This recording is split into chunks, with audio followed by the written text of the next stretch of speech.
What's going on, everybody? I'm your host, Ben Bally, back with another episode of the Sports Pod. And today, I'm going to tell you why I'm a little bit concerned with the Knicks. Not worried, just a little bit concerned. I'll get into all of it on the other side of the intro. Hit it. DiVincenzo a three. Bang! Bang! Got the wall. He jumps. It's gone. He did it. He did it. Pete Alonso with the most memorable home run of his career. All right, getting into the episode. Let me just start with this.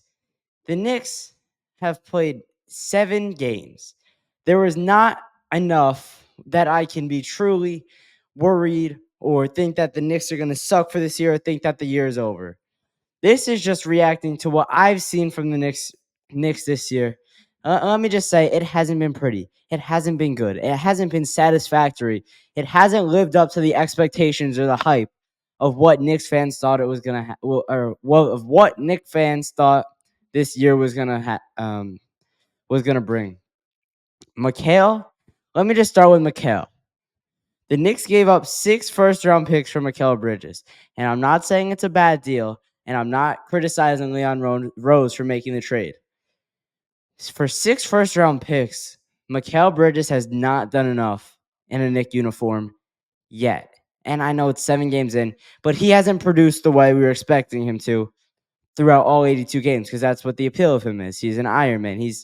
He plays every game. He plays every game at a very high level. And yes, I get he held Trae Young to 2 of 8 from shooting 2 nights ago. But we need more of him on offense. The Cat trade brings back some of Randall's offensive output, but Mikal needs to pick up the slack for DiVincenzo's output and whatever Cat doesn't make up of Randall. So, yeah, Mikal's been all right, and he hasn't been too bad, but I need more out of Mikal. Mikal Bridges he's been a little bit disappointing so far. And yes, we're only 7 games in, and there's so much time left in the season. But I'm starting to get concerned. I'm starting to get worried, and I know. There's so much time for them to gel, and they're not in midseason form, and this team is not done growing. But the early signs of this year say that this isn't going to be a good year, and the Knicks are in a little bit of trouble here. They're in a little bit of a predicament because they're paying a lot of guys a lot of money. Like Jalen, even though we left $150 million on the table, he's still making $150 million. Cat is making, I think he's on a $220 million deal. OG just signed a $230 million deal. Like, there's a lot of money being dished out by the Knicks this year, and then over the next couple years. And if the Knicks don't like live up to what the money says, it's gonna be a disappointment, and Tibbs has to be fired, and this Leon regime will be out. I'm just ranting now because the Knicks, they haven't started the way we wanted, and us Knick fans are very impatient, to say the least. The Knick fan base is arguably one of the most impatient in all of sports, probably, but just behind the Yankees, because Yankee fans are insane. But that's besides the point. Let me get to Tyler Kolek now, because Tyler Kolek played his first real NBA minutes, first valuable NBA minutes, a couple nights back in Atlanta. And let me just say this. He did not disappoint. In the first half, he hit 4 threes without missing a shot. He was one of 2 players to do that in NBA history. Why, Tibbs? Why do you want to sit this guy? Because he's a rookie? Well, he just showed you what kind of rookie he is. He's a good rookie. He's somebody that's going to be able to play for you. He's serviceable. He's a player that you could throw out there, and he's going to give you valuable minutes no matter what situation he's in. He can play, and it's not like the Knicks bench is insane or anything. For God's sake, Jericho Sims is the backup center. I know they don't play the same positions, but the point is, there's nobody coming off the bench that Tyler Kolek can't compete with. And that's just the facts. Tyler Kolek can play basketball at a very high level. And I don't know why Tibbs has this thing in his mind where he's like, oh, that guy's in his first year. He's got to sit. He cannot touch the court unless it's garbage time. There's no way I'm bringing myself to put this kid in just because he's a rookie, just because he hasn't had NBA experience yet. It's not a thing. He's not allowed to be on the bench. He's not allowed to be on the court. It's like his rule. I don't know why. It makes no sense because we just saw what he could do in Atlanta. And until campaign comes back, at least Kolek will be playing. And this is his time, whether it's 3 games or whether it's 9 or 10 or whether it's an extended period. Tyler Kolek has to do everything he can to show Tibbs that he can compete with NBA guys. He has to show Tibbs that he has what it takes to be on an NBA court in valuable minutes. And that's all he has to do. Because if he does that, then the Knicks are golden. Then the Knicks bench suddenly has a lot more depth to it. Because I thought the Knicks depth was going to be fine coming into the season, but quickly, I have been corrected. I don't know why Matt Ryan didn't play in Atlanta. Because he's one of those guys where you could just throw him in there. He doesn't really have to have cohesion or chemistry with the team. He could just sit out there, shoot a couple threes, knock down a couple threes. He doesn't really need to know the playbook as much, especially with how Jalen's been playing. And I'll get to that conversation in like a minute or two here, but let me just finish my point on Matt Ryan. Because I thought Matt Ryan, I still do think that he's going to get into games, whether it starts Friday night against Milwaukee, that will be tonight, the day this episode is released, or it's whatever, whoever we play next. Whoever we play next, I think it'll be Sixers on Monday, first game of the in-season tournament against Embiid. No Tyrese Maxey, probably Paul George, whatever. Let me get to Jalen Brunson. Let me get to JB. Jalen, I love you. You turned around this whole Knicks organization.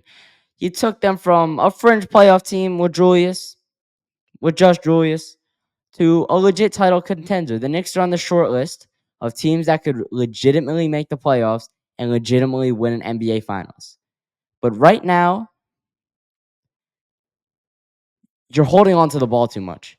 Like, he's scarred from playing with Taj Gibson and I don't even know with Taj Gibson, Charlie Brown Jr., Jacob Toppin from last year because of all the injuries. Like, he's scared to give up the ball now because last year he had nobody to pass to, but now he has Cat and he has McHale and he has OG and he has Josh because Josh's jumper has looked pretty good to start this season. And it was good in the playoffs last year as well. But he's got to stop playing hero ball. I mentioned this in the last episode I did on the Knicks. But this idea that he has in his head that there's no one to pass to and he's the only guy that can score, it has to stop. Because Cat is a top 10 scorer in the NBA. And if he doesn't start hitting Cat, he's gonna learn real quick in New York. You could be loved one day, but then the next day you could be hated even more. Because over the last 2 years, Jalen has had very little hate, if any. The Knicks have been good both years. Jalen's been a Knick, and it's been pretty smooth sailing both times. But right now, these are some warning signs. And if Jalen doesn't give the ball up in crunch time, it's not going to be good. Because Cat, he had like 40 points. He was cooking last night. Everything was going in. Karl Anthony Towns was on fire from 3 last night. I don't know what Jalen was thinking. I mean, some of those shots he took late in the game, that like he had one shot where he went up for a double covered layup with Karl Anthony Towns wide open on the wing. Yeah, Cat had 34 points last night on 11 for 23 shooting. Jalen, you got to hit Cat, bro. Like, this isn't Randall. He's a high percentage shooter. He can get in the lane and score better than Randall ever could. He could score from all 3 levels on the court. You got to hit him. You got to hit Cat. That's just the facts. I mean, what he's doing right now isn't going to be acceptable in at least a month or two. I'm going to give the Knicks until December 15th. And if they're still playing at this level, I will be worried. And I'm going to start thinking about trades. And that's not a rabbit hole I want to go down right now. But I don't know. Let me just yell about Jericho Sims a little bit because he has been awful.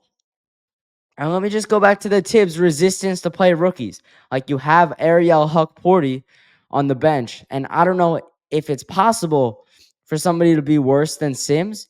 So why not throw Huckporty in? Maybe he shows you something. Maybe he shows you that he can be your backup center.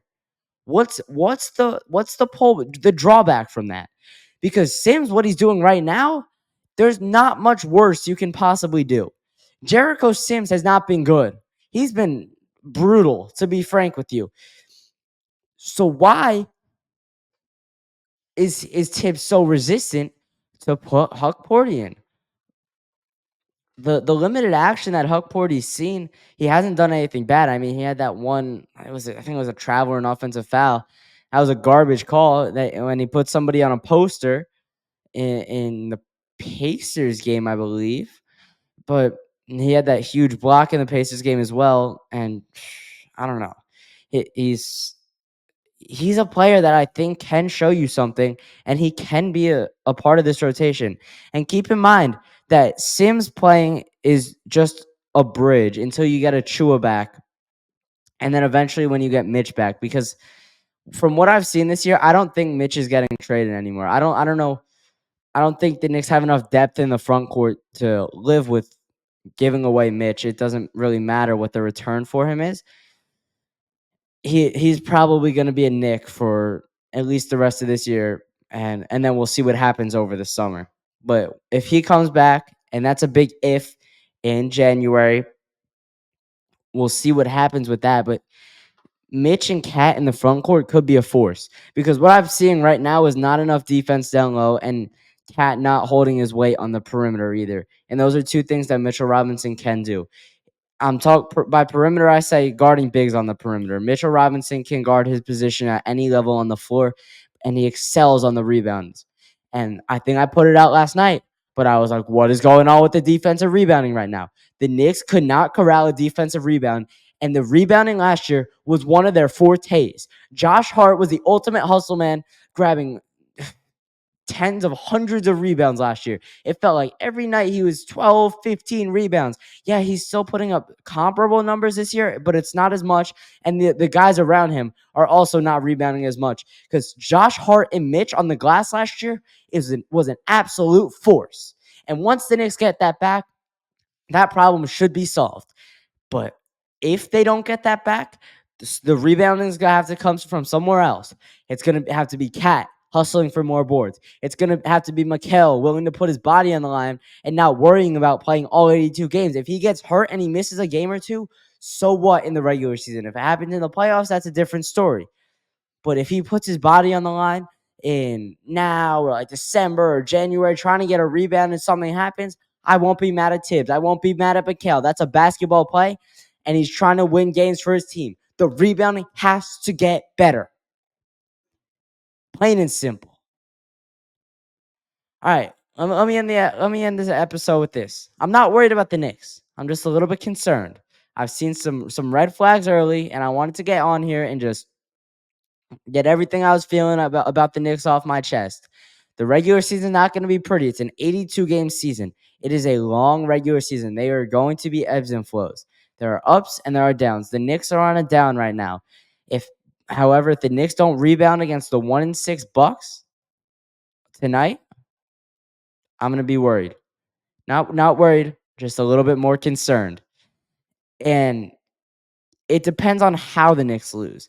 Because if the Knicks lose in a game where they're fighting and they're doing everything right and the Bucks are just hitting every shot, then all right, that's fine. They're playing good defense, they're rebounding. But if it's a tight game and it comes down to the wire and they have issues closing, and that's another thing. Let me talk about the closing real quick. The Knicks should not have trouble closing games. They have so much talent all around the court. They are a completely They are a full starting five. They don't have many holes in that starting lineup. And those are the guys that are on the court at the end of the game. Deuce McBride is a six man. He does everything. He was the Knicks' best player in Atlanta. But the Knicks shouldn't have as much trouble as they do closing games. I don't know what it is. It probably goes back to the JB hero ball point.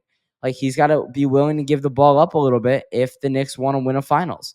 He can't be just in complete control and not give the ball up at any point.